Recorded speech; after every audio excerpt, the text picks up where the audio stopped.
Yeah, see, I didn't see this last time. Okay, we're good. All right, ladies and gentlemen, this is a late night talk with Nada Manning, my favorite teacher here at WBISLP 106.9. And I'm going to say she is a real live trooper, grinding it out like no other teacher I know. So, with all that being said, thank you for watching this on social media. Like and share, pass it on to your friends and family. Watch it now and watch it later. All right, ladies and gentlemen, let's get into the show. I'm Coach Garrison, your co host, and this is Let's Talk Real Life with Nada Manning. Good morning, everyone. I am your host, and I am here to talk with you as we continue on about our adolescence. We are in this series of relationships, and we all know that this is something that's really, really serious, very, very important. This relationships that we are experiencing now requires a lot of interactions from us adults. We want to just do a little bit of recap of what was said earlier, um, maybe last Wednesday. We were starting out with what was training up a child. Last week we talked about the authority figures, and this week we talked about a little bit of questioning, and well, it's been a little bit of listening questions from the audience to the audience the entire time of the series. I'm always welcoming those of you who want to call in to 252-756-2008. I am your host, Nada Manning. I'll say good morning to you all and welcome to the show. Please tune in and do whatever communication that's feasible for you to chime in with your comments and your questions as we talk about things that affect relationships with these adolescents. That's the goal for tonight, this morning, rather. We're talking about things that affect relationships among the adolescents. Adolescents meaning grade 6, 7, 8, and ninth graders. That would be what, 12, 13, 14, and 15-year-olds who are now at the age of being more determined in their relationships. They're no longer babies. They're no longer at home at the table with mom and dad cuddling over them and being pampered.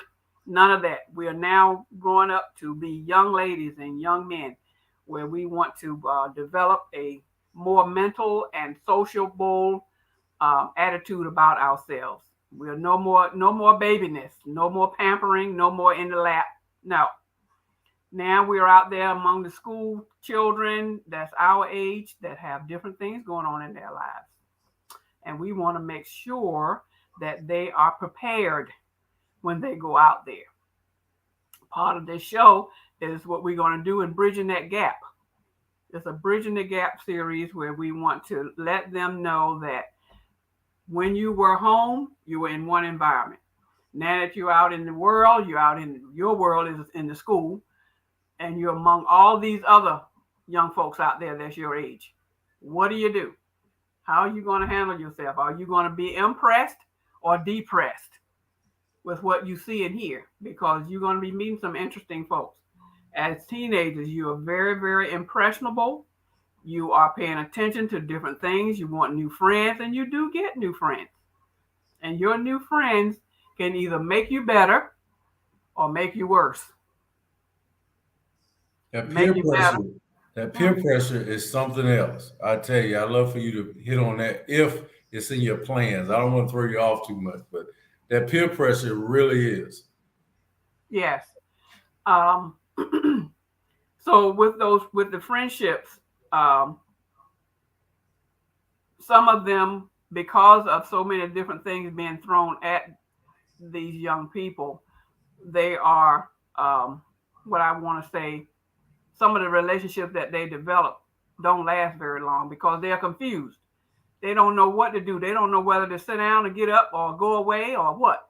They like sitting there and they're just looking all around like, oh man, this. And some of them get to the point where they just want to go back home. But if they out there long enough, like it was with mine coming up, they wanted to come back home because they felt safe at home. but they Mm-hmm. couldn't just stay home. No, you got to go out there and get some education. So anyway, um, that's why I say some of the relationships don't last. And I have a list of things here why some of these relationships don't last. Some of them become angry. They become angry, like some of us adults do. We get angry and we don't want to be bothered, or we get angry and we keep fussing, we keep arguing all the time. And then sometimes we just put up this shield where we just don't. We just gonna block it all off. I don't want to be bothered with none of you. Just go away. I'm in my own circle. That can be a bad thing, and it can be a good thing. It depends on what you're blocking from. Right. It depends on what you're blocking from. So, because they get hurt or they get upset, somebody said something to them they didn't like, so they develop this attitude. Now, we're also going to get into what I said in our previous session about the perspective. Everyone have a perspective of how things are going to be, how things should be, how we want things to be, our own idea, our thoughts, my way. Everybody have an opinion, and that's fine. We should respect one another's opinion. Even at that age, they deserve to be heard. But some of them just go on and on and on, talk about it, talk about it, talk about it. Okay, at the end of the day, we want to squash that and move on to the next subject or the next event that's going to happen in your life. Let's wait and see what happens tomorrow, that type of thing. So their perspective can carry things way out in left field if you let it, as the authoritative figure in their life. Then we want to talk about the suicide. Let's talk. Well, no, before I go into that, I want to say, as these children block off their way of thinking and anyone being in their life, they get to the point where um, receiving information, receiving anything from anybody becomes a problem. Why? Because they're blocking it off. Why does it have to be that way? And if they don't get a clear understanding, they're either going to talk about it or they're just going to shield it because they want to know. Many of them want to know why that is, or who said this and that and the other. It's just a curious time in their lives, folks. I am your host, Nada Manning. We're talking real life issues with these adolescents. I am your host, Nada Manning. Please call in at 252-756-2008. Voice your opinion. Let me hear from you online. Facebook Live. Okay, Facebook. You can talk to me. Write it in. That's good. All of that. Yeah, we can do the comments right now. If they want to comment, you can, if they're watching the show later on today, if you will, they can comment and you'll be able to see the comments. The phone, we won't be live right now for the telephone, Okay. but we are for interactions, likes and shares and comments. Right. Okay. Very good. So we're also in the mindset as adolescents. How quick are we to say, you know what, when we get to the point, and I'm talking adolescents now, when adolescents get to the point where they just don't want to be bothered, they will say, you know what, I'm done. I don't want to be bothered. Let's forget about it. Let's squash that. Sometimes they would just walk away. We're done. I don't want to be bothered. I don't want to talk about it. So now we're going to move on to the suicide. As again, we're talking about things that affect relationships. Many times today, and I guess I keep going back to a comparison of yesterday because I am of age now where I can remember when, and I can see what's going on now. And the teenagers' mindset today is not a whole. To me, it's not a whole lot of fist fighting. They're either going to take a gun out and shoot you and kill you and get it over with, or they're going to have their mindset. They are so distorted in their mind and dealing with things that are just so bad to them till they become in their mind to say that they don't really want to be around. They don't want to face whatever it is. Things that happen to them. Last week we talked about touching. Every young person can't handle that because it's too devastating. And they feel like they are not clean anymore, that nobody will love them anymore, that they are not going to be successful, all the negative. So they just feel like they just go on and wipe themselves out, just be done with it. Their mindset is to that point where they just want to get rid of themselves. And then you have that bullying piece in the school system or in the neighborhoods Mm. where they just be bullied so badly and beat up so bad mentally till they don't feel worthy. And rather than go home and talk about it, sometimes they don't have nobody to go home and talk to. Or they're so embarrassed they don't want to say anything to anybody. They feel so bad about it that they don't want to go and talk to about it. So they just think about just getting rid of themselves. You know that is so relevant, especially some of the earlier this year. I remember hearing one, and then the latter part of last year. The kids are so mean; they gang up on you on social media. Yeah. And I can recall looking at the news and how they showed a little bit of what was going on the particular platform. I think it might have been Facebook. How the other students was chiming in and sending messages to this one kid saying, "You're worthless. Just kill yourself. Just go ahead and do it." Just and they kept right on Hammering him. hammering. Yeah. I think it happened to a young one under 10 and, of course, a teenager. But that is so amazingly mean Yeah. that I still can't wrap my brain around. Then I was bullied. Okay. I was bullied. Oh my God. God beat me up every chance he got. If we were playing in the yard, he knocked me down harder than the rest of the kids. I mean, yeah, I got some PTSD from that, but I didn't want to slow you down. But you're getting pretty deep pretty quick. This, is, yeah, that bullying and that suicide can go together, is what I was saying. Right. Right. Because being bullied it messes up your mind. It messes up your frame of thought, especially if you don't have a strong background at home. At home where you have someone there that's um, talking to you and making you feel comfortable and making you feel worthy where you can come to them for anything. That's why I said several shows ago about being in the school system where a lot of those boys, and I've been watching different shows on TV with athletics where those coaches and counselors are very, very important.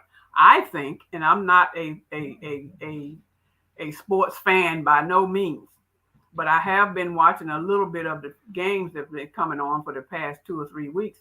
And I hear those, what do you call those commentators, those two men that's sitting up on it, and they're talking about the different players and some of the background of some of those players and the way they come about, how they come from such a bullying type environment and how well they're coming up. And this game is kind of like their saving grace because they are doing something now that they can be good at. And that's the way it was with my son, my youngest boy. He got so heavy into basketball. It was he just eat, slept, drank, whatever with that basketball in his bed with him. He got a Wow. bed, go to bed with it, get up with it. He played basketball and he still plays a lot today, but he's a lot heavier today. So I think his knees and things are kind of bothering from bouncing around so much. But I'm Mm. saying that to say this suicide, not that to my knowledge, he didn't ever attempt suicide. It wasn't that bad now. Um, but he had other issues. The losing of his brother is really what made him play sport. Because he was 16, it made him play the sport so much heavier because that ball became his brother, and that's how Oh, he filled okay. in the gap. Right. Uh, and it became, very, very to the point where that's what he wanted to do. and he did it right on up until he went in the military and played while he was in there as well. So that was a win-win, because that, to me, that was, beside the grace of God, that was his saving grace, because he was very, very, very devastated when he lost his brother. So this suicide thing is, it causes a lot of instability. How about jealousy? Oh, wow. Jealousy with this suicide piece. Okay, you're very insecure because, again, you're going back to, you don't know who you are, and they don't make you feel like you're anything or anybody. Again, that's a form of bullying, but it's messing with your mind. Whereas some bullying can be physical and mess with your body, like you just described, where you get beat up all the time. But sometimes that bullying can be mental, and it can wear on you and your emotions to the point where, you know, you just want to just call it quits because you don't feel worthy. I think the mental is worse, I'm probably. just getting ready to say, yeah, I agree. I agree that you know, you can do whatever you want to. You can hit me, knock me down, but you get in my head, then, you know, your body will follow your head. Your head is your head. It's your lead. And you get up there and start messing around and tearing up stuff and getting confused, and it's like, oh, I don't know what I'm going to do. And these children, unfortunately, many of them just want to go to a bridge somewhere and jump off, and some of them do. Some of them do. And another mental thing is, you know, the way these young teenagers, with the school system, going around shooting up all these kids in the school system. That's, to me, that right there is pure mental, pure out and out mental distorted. Now, what in the world would cause a teenager to want to do that? I had an incident, and I'm going to move around. We're talking about suicide and the mental state, jealousy, and being insecure. What in the world would cause a young child like that to do something to hurt somebody? So many people. Right here on my corner here, they just this Dollar General up here just got burned down a few weeks ago, and I understand it was a young child that did that. I don't know how old he was, but he was adolescent age. Just went in there and went on in the back where all the paper goods are kept, and that's where the fire started. I have to admit, I was a firebug. You were a fire. You Yeah. just like the way it looked. I would play. I would play with the matches. Okay. So, you know, I was not trying to light a fire that was out of control. I wasn't an arsonist. Okay. Yeah. I think my brothers would burn the house down. Okay. I would light some grass or be fascinated by a pile of burning wood, or, you know, or cooking something in the woods, burning a string off of a curtain that was hanging, and then the whole curtain caught on fire. So, I mean, I had to tear that down and try to hide it, you know. But anyway, yeah, so I can see people playing with fire, but I can't see you going on somebody else, somebody in a store, right, doing something like that. Now that's on another level, you know. Right, it's mental. Yeah. It's something unstable about that thing right there. That you know, that individual just did all of that, and anyway, they did catch him. And I like to think he's probably somewhere in some type of mental place, you know, being examined. Let's go into the finances.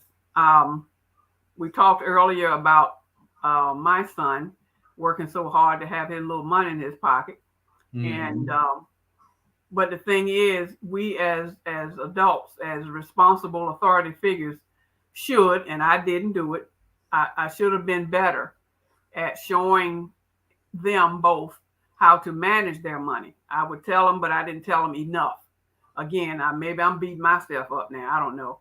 But I have to put myself out there to let folks know that I was not this Miss Perfect parent, that I got everything right, that I'm telling you all that should be done with our children, that I did it. No, I learned as I got older, as we do. When we get older, when we do better. When we know better, we do better. I've said that 100 times as well.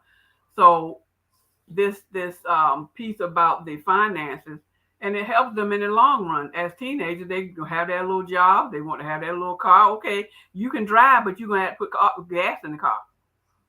Okay, you're going to drive the gas out that's in there. Don't bring the car back empty.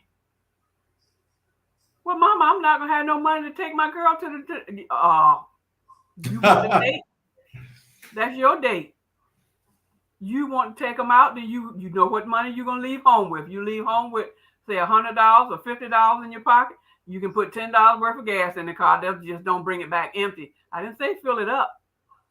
Just don't bring it back empty. Mm-hmm. So you have to learn how to manage your money. And that's what you do when you get your job and you grow up and get out on your own. You're going to have to learn how to manage your money. I did not do a good job at that. And I wasn't trained myself how to do well with money. I made all kind of mistakes, got in all kind of debt because I didn't know any better. But I learned better when I got tired of being in debt and having cards turned off and all this kind of stuff. My credit going bad. I learned the hard way. But that's because I didn't have anyone to tell me either.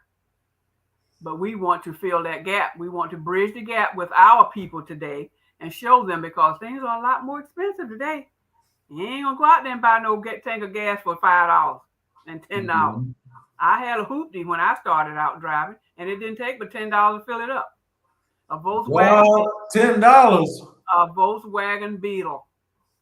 Oh, you had a Beetle. That was my first car.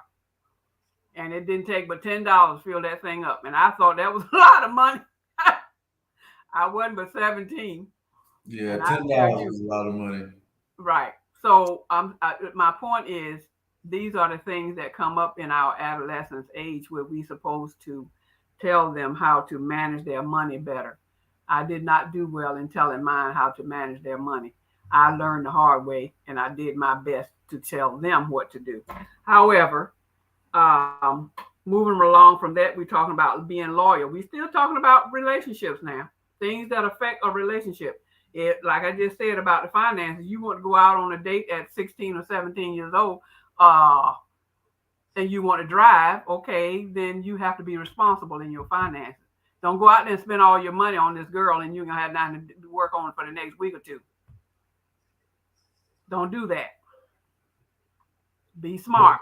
Well, I feel like you're talking to me. Amen. So let's move on to loyalty. And we're talking about, again, like I said, we're talking about relationships. Loyalty. A good friend, as we grow older, is hard to come by. We want to be loyal to that friend, and it takes time, folks. It takes time. And as adolescents, some of us adults can remember back when we were, maybe 15, 16 years old, where we had this best friend. And a lot of us still stay in touch with that friend. But then a lot of us don't stay in touch because something happened between then and now. Somewhere in between this gap, something went south. And that relationship just went demolished. And that can happen even at adult age. And so with these adolescents, they're just learning to develop relationships with whomever. And one thing that they want to learn to do is how to be loyal to that particular friend. Don't try to cheat them. Don't try to hurt them. Don't try to lie on them. Because if you want a good relationship, you're supposed to nurture the relationship. And it takes two.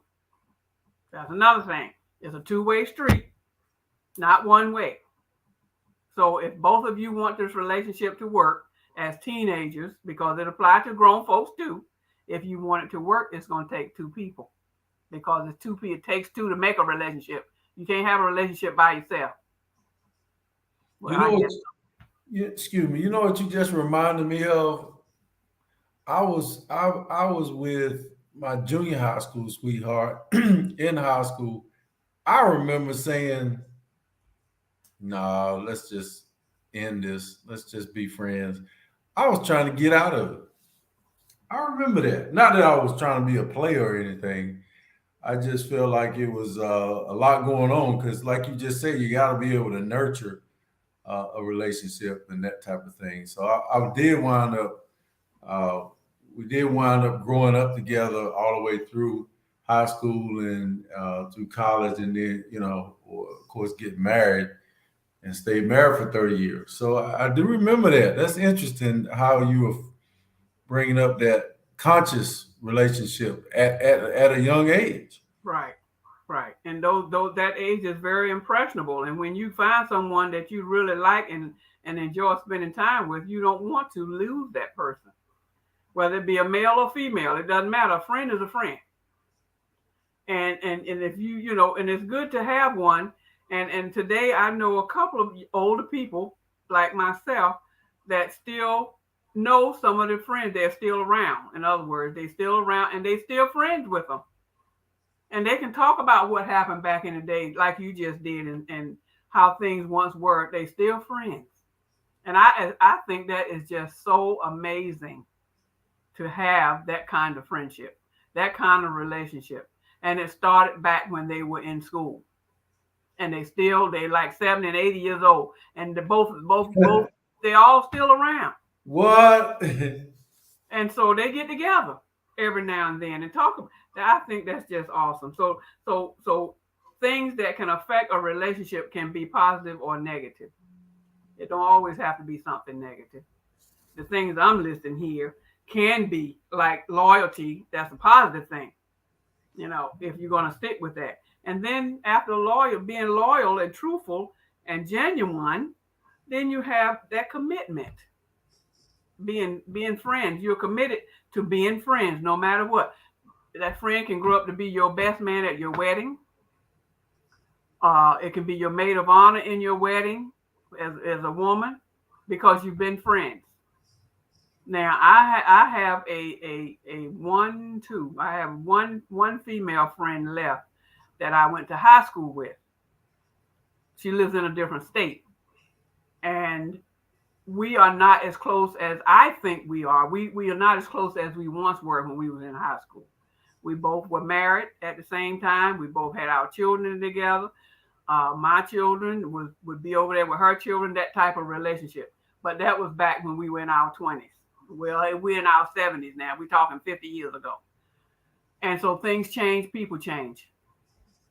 We're still in touch, but we're not as close as we once were back then. I wish we were, but I have to realize she's still with her husband and my husband has passed. So I'm considered a single woman. So I have to, respect the fact that she's still married and with her husband. So that kind of thing. We didn't fall out or anything, but relationships matter. We can still talk about what was then. And that's a good thing. So commitments is being committed to a relationship, whether it's a male or female. Commitment is commitment.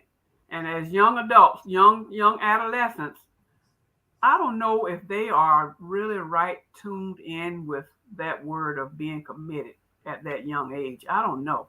At what age now? Tell me what talking, age. We talking to middle school kids. That's kind of a deep word for them, I think, at that age. Well, not for me. I felt it. At really? That age? Yes, because we were writing letters. I remember flirting. I remember all of it. I remember my girlfriend was dead straight at me, boy, wanting commitments, and then there were a couple of other guys trying to jockey for position and bump me out the way. And you all were 12 and 13 years old? Oh, yeah, 14, yep, 13 and 14. But yes, it was, I remember the notes I was getting, the handwritten notes that come across the desk, can we be friends? Oh, and this was a, pretty large school. And I went to a large school and a small school, but no, the girls was active. Okay. Yeah. Oh, now flashbacks. Okay, so commitment was not a strange word, huh? No, it wasn't, because that's when you get to hold hands. If you held hands walking down the hallway, that was kind of the way you could show people. Or if you ate lunch, or whatever, or talk when you were sitting outside. Those, just the association was the yes. Teachers kind of helped you out too. They knew what you were up to, and if you try to get affectionate in the classroom or kiss, or yeah, it was alive and well in the 80s, early 80s. Okay. Yeah. Yeah, yeah, relationships was pretty big, and we could, hold hands and talk, call each other on the phone and stuff. Yeah, Well, yeah, I mean, yeah, well, they did it in the 80s, they did it in the 70s, we did it as well. yeah, Um, yeah, and at the lockers and all, we, just happen to have our lockers right there near one another, so we can meet up at the lockers, and in between the periods, yeah. we would go, yeah, take a couple of minutes and say a couple of words. So there, for those that are listening, not at this hour, but you adolescents who are listening to this, um, when you tune into it, you can see that there are some good things. There are some very good things, some good times that you can have as adolescents. It's not always the don'ts and you can't and all of that kind of stuff. There are times, and we are here to tell you that we were once adolescents, and we were once in a relationship where we would be with different ones and talk and have fun and that kind of thing. Um, but like I just shared with you, real life, we're talking real life here. I am your host, Nada Manning, and we're talking real life on Let's Talk Real Life show. Please call in. No, you can't call in. That's right. Please At comment, like, and share. comment on your Messenger Facebook page and let me know what you think about what we're talking about with these adolescents and these relationships, things that affect relationships among the adolescents, things that can affect the relationship. And the effect can be negative or positive. Unfortunately, today looks like, and I could be wrong, look like it's more negative going on than it is positive with these relationships today. Um, but then that's my point of view. I'm just saying we're talking real life here and just voicing my opinion on what I see that's going on among these young folks. Let me And ask you. Let me ask you this one question. I do not want to throw you off. We got plenty of time though. Did you experience any same sex relationships in your school in the 70s? did I experience it Right. Did or you, did I no, know I of it? don't mean experience it yourself personally, but did you No, have no, people that was in your school, your class that was like that? in my neighborhood. Yeah. Not necessarily in my school, but in my neighborhood. Okay. Because I only remember one particular relationship. And what I was saying, why I was making a point was, um, I'm sure that there was, they just wasn't out. Right. Right. Um, I did know of one young lady that was, I don't think we didn't go to the same school. I don't think we did. That's been so long ago. But we lived in the same block, in the same neighborhood. And she remained that way until she passed. She never did. I never knew her to be with a man. Same sex relationship. That was something that and I think, like probably a lot of the others, I have said this. There's a reason why a person would want to go that way anyway. It's something at home. It's something in that something has happened to them that was dramatic, and Hmm. it has caused them to sway away from a normal heterosexual relationship. Right. And I believe this particular uh, block neighbor, we were friends until I found out what she was really like, and then I just pulled away from her because I didn't want to be involved with that. Um, but I think in her case, it was her. She didn't like the way she looked. She was not one of those pretty prissy girls. Very sweet personality, though. And I'm sure in your lifetime, and those of you who are listening, you know some people who fit this category. They have beautiful personality, but when you look at them, they're not all that. And so, again, judging a book by its cover is not a good thing. It never have been in my mind, because Right. you're looking at the cover of the book. You don't know what's in those pages. Right. True. So that particular individual knows what's in the book because they're living it. And see, when you talk about judging, especially when you talk about that, I think there's a lot more judges out there than there are people willing to sit down and try and talk with somebody that's going through situations like that. It don't even have to be same sex. It could be heterosexual. People still have problems and hangups with their bodies, their spirits, and their minds, and so the people just take that and round it off to the nearest gay person they see. But for every gay person you see and that you judge them, there are other sins that's just as bad. Right. But it turns me down when I hear people that want to bash gay people, but they ain't trying to say nothing to support them Right. or rescue them. People on drugs. Right. People need help. That's right. In a lot of walks of life. Absolutely. And then you just want to pick on that one group. Right. Just I don't know. Maybe people are homophobic. Isn't that called stereotyping? Yeah. So I'm not about that lifestyle, but I'm not about drugs either. Right. And I would try to help either one. If you're What a Christian, what does the word say about casting the first stone? Come on, preach. Right. Cast the first stone. Those of you out there that can talk about other people, and how about just looking at yourself? Right. Because none of us are perfect. Mm-hmm. Every one of us got some kind of flaw going on. And I think a minister or preacher, and some preachers like to preach on that. I believe they ought to have a ministry that says, hey, if you're in that lifestyle and you want to get out, or you want to know more about how it's detrimental to you and your future, come on in and talk with us, and we can work with you on that part. So if they preach that scripture, that sin, they're willing to have you over and say, how can we help? Is there some trauma or some mental health things that we can go back and get a true professional in there that can help them deal with that trauma and self-esteem issues? You might get some. That's right. And that's one of the main reasons, if not the main reason, for our show. We're talking real life. We're talking to the whole world out there, letting them know that whatever it is that you got going on, adolescence, whatever you got going on, you're not in this by yourself, and there is help out there.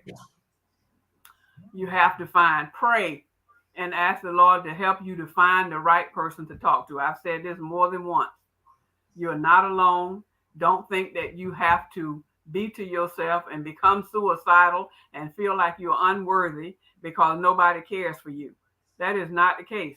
Everybody don't know what's going on with you, so you have to open up and let somebody know. That's what I told you all a few weeks ago about my situation being molested. I had to open up and say something. That's definitely a suicidal incident. So I had to open up. I didn't want to commit suicide. I didn't even think about doing that, no way. But a lot of people are not that strong. A lot of people just want to just end it and get it over with because they feel like their life is over. Nothing else matters now. This has happened to me. No man is going to want to be with me. I'm not going to be any good to anybody. This is what has happened to me. And they either become suicidal or they get on drugs because they feel like whatever happened was just that devastating. But I'm here to tell you, as young adults, young teens, that you don't have to think like that. And then there are cutters out there that just want to keep cutting yourself because something is going on up here. Why? You don't have to do that. Let somebody know. Pray, just like you talk to people that once upon a time before you became like this. Just talk and just, ask the Lord to help you to find somebody. You just say it. And I guarantee you, he'll show you somebody to come in your life. Now, whether you want to accept that person or not, that's a different story. But you have to be willing to open up, to share what's going on with you.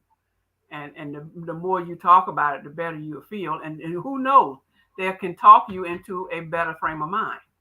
I got a minute. Maybe I can tell the story in less than 30 seconds. Okay. I've been around, and thank God, okay, not about me. I've been around in homeless shelters and places where those people are at. So it's nothing special that I've done. But people in crisis, how about that? People are in crisis in the rich neighborhood too, not just at the homeless shelter. So let me Right. get that straight for the record. It's good to be talking, and when I don't have to worry about this radio over here too, by the way. But look at here. I was down at the town commons, and this guy and this girl were arguing, and I guess the guy wanted to either show off, or he actually wanted to pull a stunt, or he actually was going to drive his car into the water. So I'm down there fishing, and he go take off at the edge of the parking lot, flying towards the water down the boat ramp. Stopped just in time, boy. He's mashing the brake, ready to drive the car in the water. I said something. I can't initially remember what I said, but it was funny. And long story short, I got those two together. I got him to back his car off the boat ramp and got those two together and talked to them. And we had a little fishing club down there. So I was fishing with the guys, about 7 or 8 of them. And I got those guys, I said, I got to get them as far away from this water as possible. I took them to McDonald's and bought them ice cream. And How we many sat were down there? and talked. It was a man and a woman. Oh, And I took them to McDonald's. So when I came back, the whole doc down there was like, man, boy, you a tough guy. You took the folk that want to commit suicide out to get some ice cream. I thought that was the most rewarding kind of thing to divert them from doing it. But the guys picked on me for a while, boy. They said that Vern boy, he bad, boy. He went and bought us some ice cream just to get him away from the water. Because he was making a whole scene that they had the whole park lit up, arguing about driving to the water. It was really nerve wracking because you couldn't tell whether they were faking or they just wanted to fight. And I said, I'm gonna get these jokers over to McDonald's and get them some ice cream and let them talk it out. And they left hugging, and I got back to the park. The fishing guys was all like, man, accolades. But that is the most dramatic intervention I've ever pulled off. I thought it was worth telling that story. The others were in jail where I've cut people down, hanging. I've saved some people that were about to clock out. And so, but those weren't really fun stories. But that one was noteworthy. Sorry for taking so long, but yeah, you know, go ahead. you never know what a person is going through. Uh-huh. I mean, you can walk by the people on the street, the people that are hanging out on the street, those that appear to be homeless, sitting on the corner, peddlers, they call them. Mm-hmm. Mm-hmm. You don't know their situation. Right. Many of them may have attempted suicide. And maybe someone, saving grace, like you saved that couple, maybe someone decided they wanted to talk to them and they said, well, how about going over there and try this? You'd be surprised how much help you can get sitting over there on that corner, that type of thing. And I guess my point is also because we are in that mentality of, well, thank the Lord, I haven't seen any teenagers sitting out there. Thank the Lord. I don't know if they are or not, but I haven't seen any sitting out there. These are grown folks sitting out there on the corner. But who's to say that such stuff might be so bad in their life that they are tempted to go out there for whatever reason? I'm talking adolescents now. Right. I haven't seen any out there, and I pray to God that there aren't any out there at that age that they have to sit out there and beg like that. But we're talking what we were talking about, the commitments and and loyalty and being suicidal and all of that kind of stuff. We're talking about things that can affect a relationship. So, stuff just happens in life, folks. It's not, life can be just so challenging for a lot of us to the point where we don't know what's up and what down sometimes. And the same goes for the younger people. Just because they are so young does not mean that they don't go through some stuff. They hurt just like us grown folks. We got big grown folk stuff going on where that stuff to them is big in their little minds.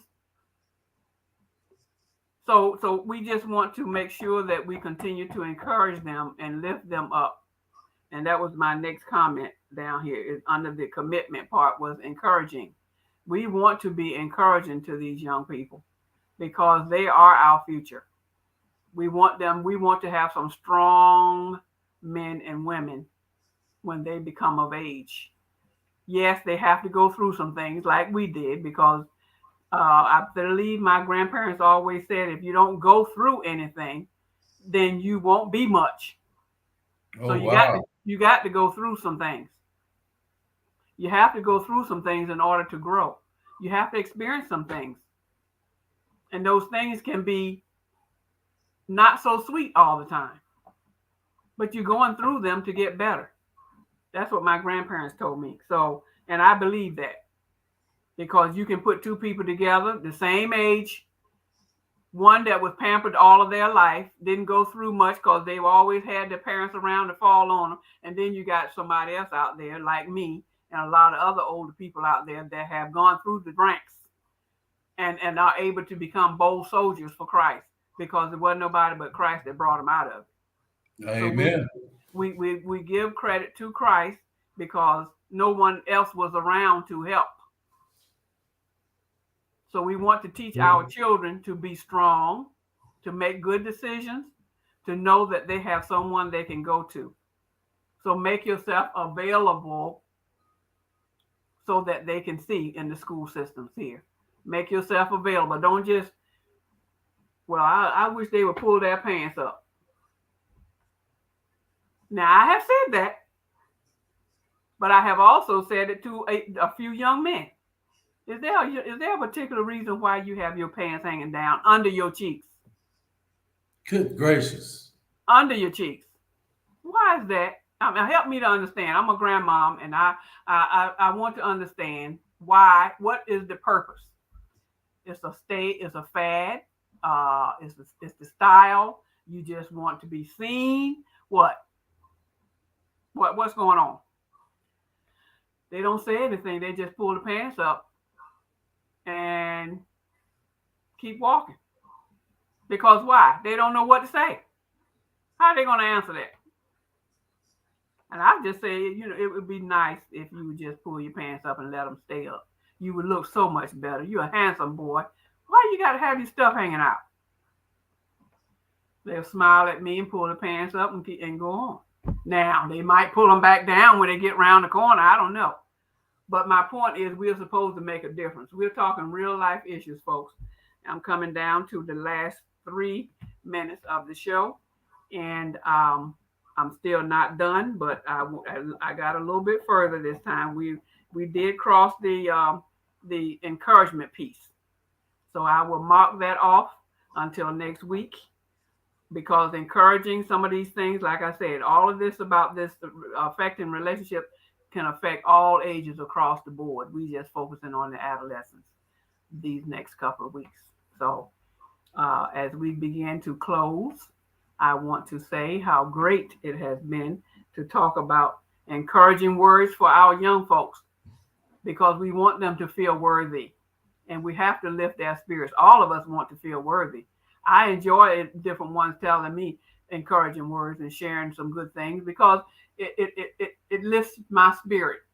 And that's what we're supposed to do for one another. Even these adolescents, we want to lift their spirits and let them know that they are loved and that we care for them and they don't have to do or be around some of the things that they're doing and going places that they're going. It's not necessary. So be encouraged as you move forward in life in the school system. Father God, I want to thank you for this time. Thank you for being who you are. Thank you for giving the words, Lord, that has been said to lift up these young people as they grow older into their adulthood.